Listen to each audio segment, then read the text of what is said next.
Hello guys, Smart Break Classes में आप सभी का स्वागत है। आज हम बात करेंगे रैम और रोम की। इसका डेफिनेशन देखेंगे, इसके टाइप देखेंगे और रैम और रोम में क्या डिफरेंसेस होते हैं इसको भी देखेंगे। तो बिना टाइम वेस्ट किए चलते वीडियो को स्टार्ट करते हैं। आई होप कि आप लोग इस वीडियो को अब तक देखे होगा, क्योंकि एक बार अगर आपने इस वीडियो को पूरा देख लिया तो आपको किसी अदर वीडियो को देखने की ज़रूरत नहीं पड़ेगी। तो बिना टाइम वेस्ट के चलते वीडियो को स्टार्ट करते हैं। दोस्तों, सबसे पहले हम बात करेंगे रैम। रैम क्या होता है?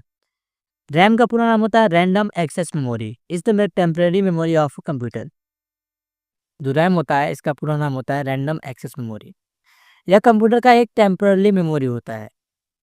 It stores data and instruction while the computer is working. जब कंप्यूटर पर कोई प्रोग्राम वर्क कर रहा होता है तो डाटा और इंस्ट्रक्शन उसका स्टोर करने के लिए इसका यूज करते हैं। When the power is off, the data in RAM gets deleted. जैसे ही पावर ऑफ होता है, अगर हमने डाटा को सेव नहीं किया है तो वह डिलीट हो जाता है। कुछ आसान तरीके से समझते हैं।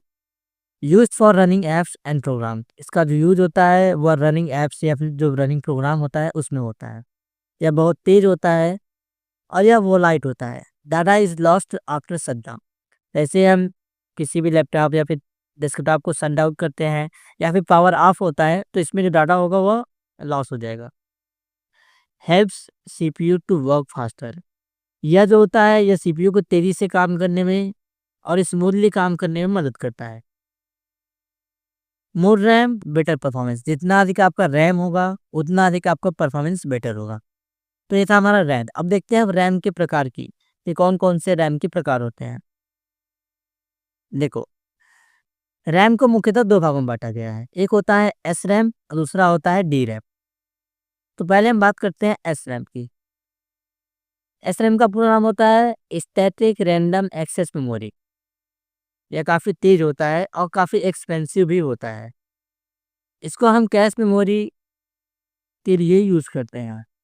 Does not need refreshing again and again.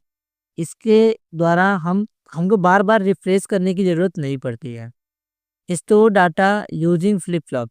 इसमें जो डाटा स्टोर होता है वो फ्लिप फ्लॉप की मदद से स्टोर होता है। तो ये था हमारा एस रैम। हम बात करते हैं डी रैम की। डी रैम, इसको हम बोलते हैं डायनेमिक रैम। इसका पूरा नाम होता है डायनेमिक रैंडम एक्सेस मेमोरी।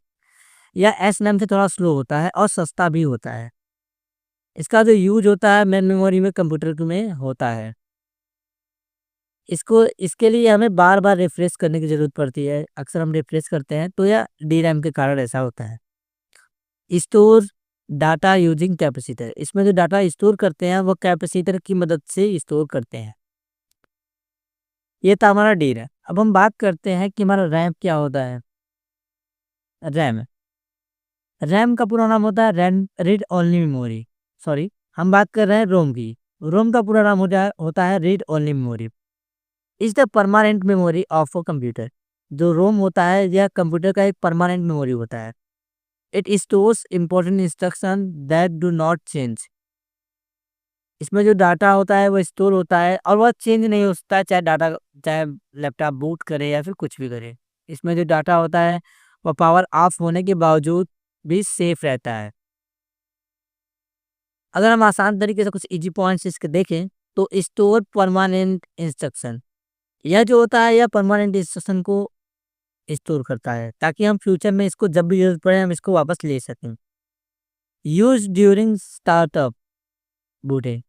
इसका जो प्रयोग होता है यह स्टार्टअप बूटिंग के लिए भी हम कर रहे हैं।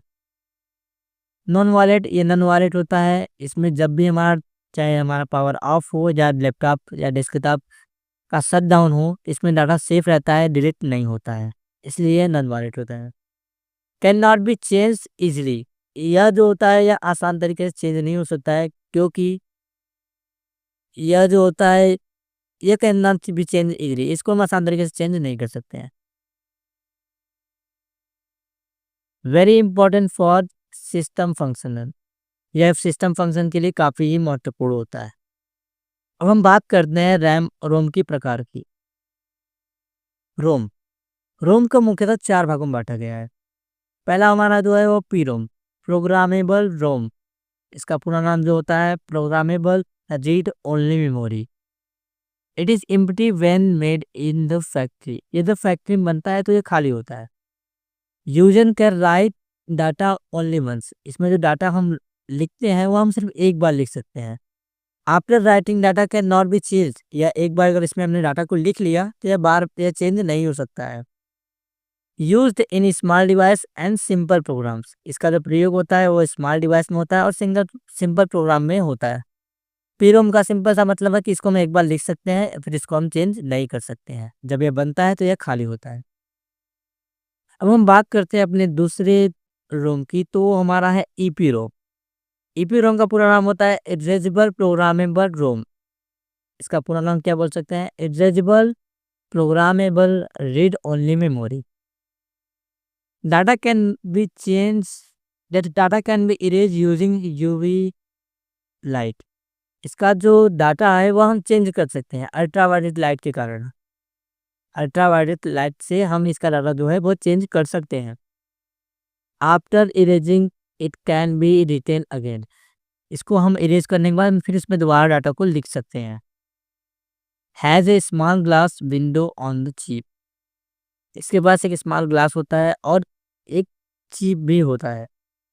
आसान तरीके से एक सिंपल लाइन में अगर हम बोलें तो ईपी रूम क्या होता है? Erase with ultraviolet light and rewrite, मतलब इसको हम अल्ट्रावायलेट लाइट से इसमें जो डाटा लिखे हुए हैं उसको हम डिलीट कर सकते हैं, इरेज कर सकते हैं, फिर हम इसमें दोबारा लिख सकते हैं। अब हम देखते हैं अपने तीसरे टाइप्स की तरफ बढ़ते हैं, तो हमारा होता है E P double E P ROM, electrical erasable programmable ROM. Full form क्या होता है? Electrically erasable programmable read only memory. इसमें जो डाटा होता है वो भी इरेज हो सकता है, ये इलेक्ट्रिकली हम इसको इरेज कर सकते हैं। इलेक्ट्रिकल के कारण इलेक्ट्रिकली की मदद से हम इसको इरेज कर सकते हैं। Erasing and writing can be done many times, इसमें हम जो इसको जो हम है इसको हम कई बार इरेज कर सकते हैं और कई बार लिख सकते हैं। वेरी यूजफुल एंड मॉडर्न, यह जो है वो काफ़ी यूजफुल भी है और काफ़ी मॉडर्न भी है। एक सिंपल लाइन में इसको हम समझे तो double E P ROM erase and write using electricity, इसका जो हम है इसको हम इलेक्ट्रिसिटी की मदद से बार बार इरेज कर सकते हैं और बार बार लिख सकते हैं। तो ये था हमारा डबल ईपी रोम। अब हम बात करते हैं अपने चौथे और लास्ट मेमोरी की, जो कि है flash memory, most advance from double E P ROM. यह डबल ईपी रोम से भी काफ़ी एडवांस होता है। Very fast and can be erase right in blocks, यह बहुत तेज होता है, इसको हम इरेज भी कर सकते हैं और लिख सकते हैं। Used in pen drive SSD memory card BIOS, इसका जो प्रयोग होता है पेन ड्राइव में, एसएसडी में, मेमोरी कार्ड में या बायोस में होता है। स्टोर डाटा परमानेंटली, इसमें डाटा स्टोर होता है वो परमानेंटली होता है। अगर आसान तरीके से बोले तो flash. Modern ROM used in pen drive SSD, इसका जो यूज होता है पेन ड्राइव में और एसएसडी में होता है मॉडर्न रोम के लिए। तो आई होप कि आपको यह वीडियो आसान तरीके से समझ में आया होगा। मिलेंगे एक नेक्स्ट वीडियो में एक नए टॉपिक के साथ, तब तक के लिए धन्यवाद।